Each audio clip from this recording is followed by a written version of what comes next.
two other guys, and I'll just kind of include this in the same conversation because this is kind of my own conjecture, maybe both of us, but two other guys that I feel like one got signed there this offseason is not getting a ton of playing time, although he might with the injury to Anthony Davis. And then the other guy is a 25-year-old promising center that the Kings would probably love to have. And I don't know if the Spurs are necessarily open to giving up. And again, for talking about, a guy like Bamba being hard to attain, would probably be somewhat similar with him. But the first guy is Damian Jones, and the second guy is Zach Collins. Murmurings from fans here and there, and just kind of like looking at centers that aren't necessarily, centers that you could plausibly plug in, and also maybe you're kind of looking at that's kind of a best case scenario, maybe more so for Collins than Jones. But I mean, both those guys, in my opinion, would be great if you could figure that out, a way to do it. And again, I don't know if you're talking about the other one's not necessarily being 100% realistic. This one is a complete kind of gander. I mean, I don't know how realistic it is that they could even go after any of these two. But hey, man, if they could get Damian Jones back, we're a fan of Damian Jones. Or if they could get Zach Collins, former Gonzaga Bulldog, backing up with a Gonzaga Bulldog, that would be freaking awesome, right? Yeah, and that would be so good. I mean, Zach Collins would fit right in with the age group that the Kings are trying to get in here. I mean, he's got a lot of promise, but I don't know. I don't know what San Antonio's thoughts are on him because I think they want to move Podol. I never know. Am I saying that right? I say Poidel. Poidel. I don't know if I'm saying that right either. Well, they're trying to get rid of him, I think. They're going to move on from him. He's going to be a good trade chip. So, I mean, and Zach Collins starts in his place, and Zach Collins, again, is 25 years old, just turned 25 a month ago. So, it is – I wouldn't be surprised if the Spurs are like, yeah, that's our center. I mean, if Popovich is sticking around, I can't think that their rebuild's going to be too long. You know what I mean? Yeah.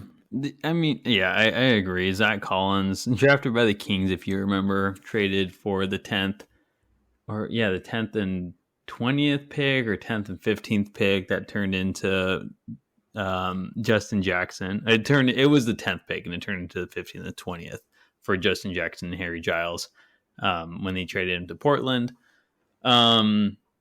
Injury history, been injured most of his career early on. He's still young, just at 25.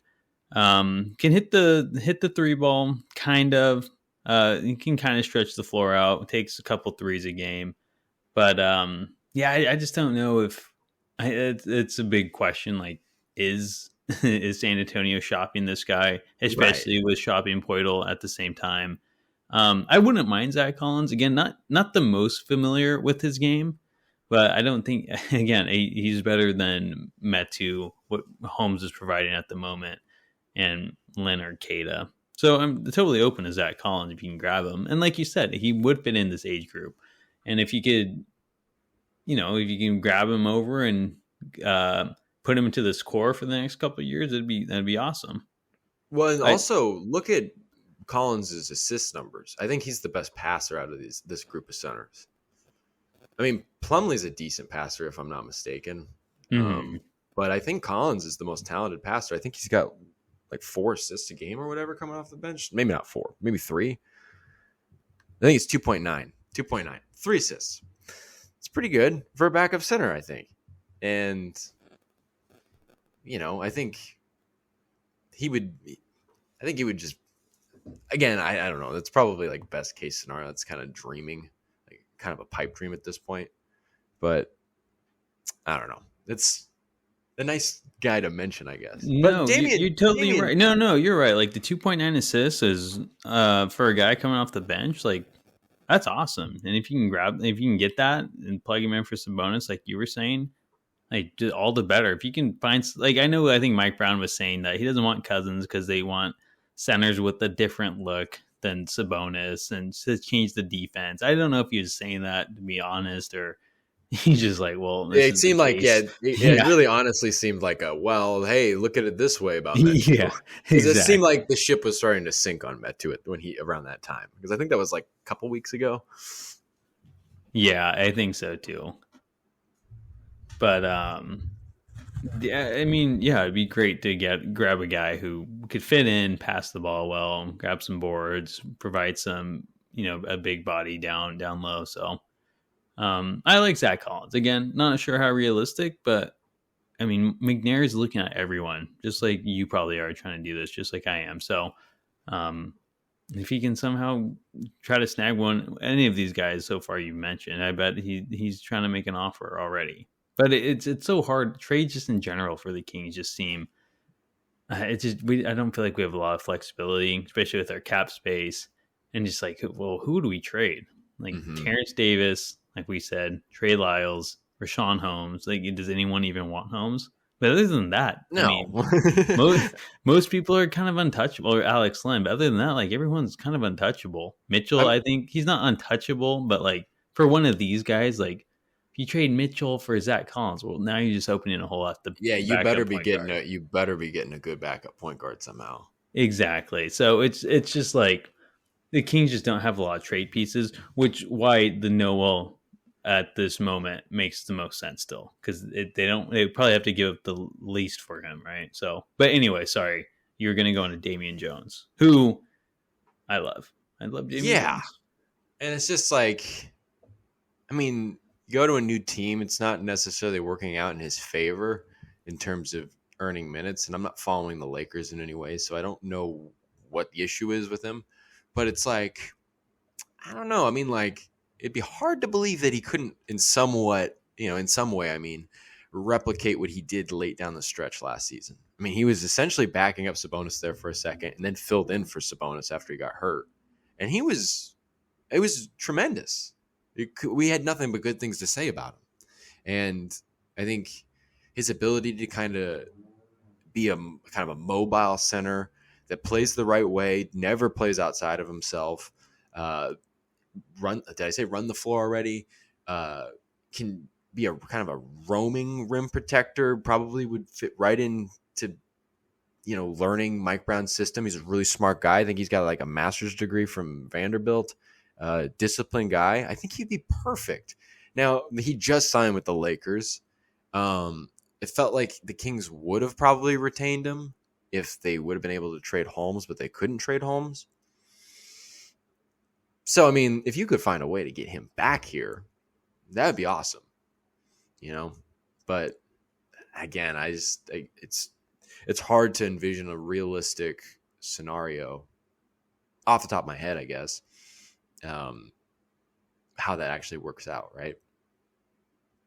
I mean, I don't know. I don't know how much Jones is playing. I mean, he's played in 16 games this year, averaging 9.9 minutes in those games, 3 points, 3 rebounds.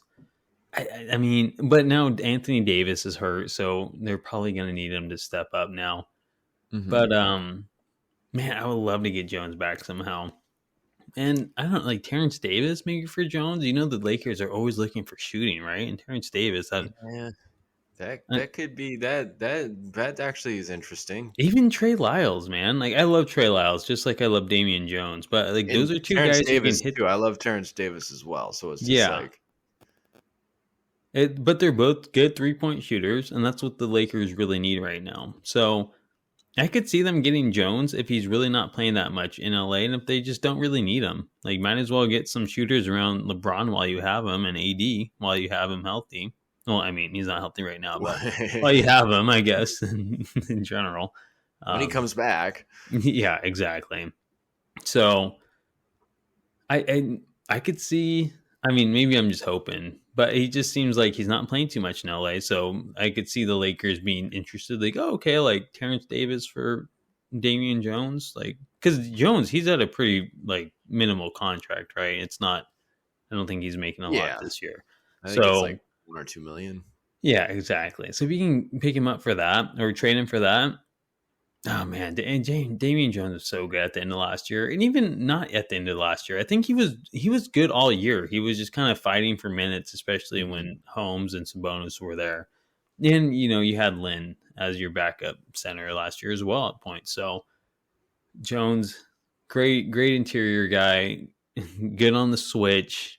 Good Yeah, on that's offense, the big doesn't do thing. too much, but he showed that he had a little more to his offensive game than we thought. So I would love to somehow get Damian Jones back. I mean, I think him and Noel, out of those people, you kind of sold me on Zach Collins too, but realistically, Jones and Noel, if you can get one of those two, I'd really fill in that hole at the center position. Yeah. Zach Collins is probably the least realistic, but I think you really convinced me that Jones might be more realistic than I thought. That is a good point. I mean, we were talking about that earlier in the season. We're like, man, it's a shame. We brought up Sam Merrill. We were like, man, it's a shame the Kings didn't keep Sam Merrill because they could have just, like, maybe they could have done a swap without really losing any of their core guys or rotational guys. Um, but hell, I mean, like, if we're talking about having to give up something, which is a reality in professional sports when trades go down, you know, Lyles, Davis. I mean, those are two of my favorite players to watch on this team. Um, just the way they play the game. Um, but that would certainly make this team a lot better if they had Damian Jones as a backup. And we've been saying that for a while.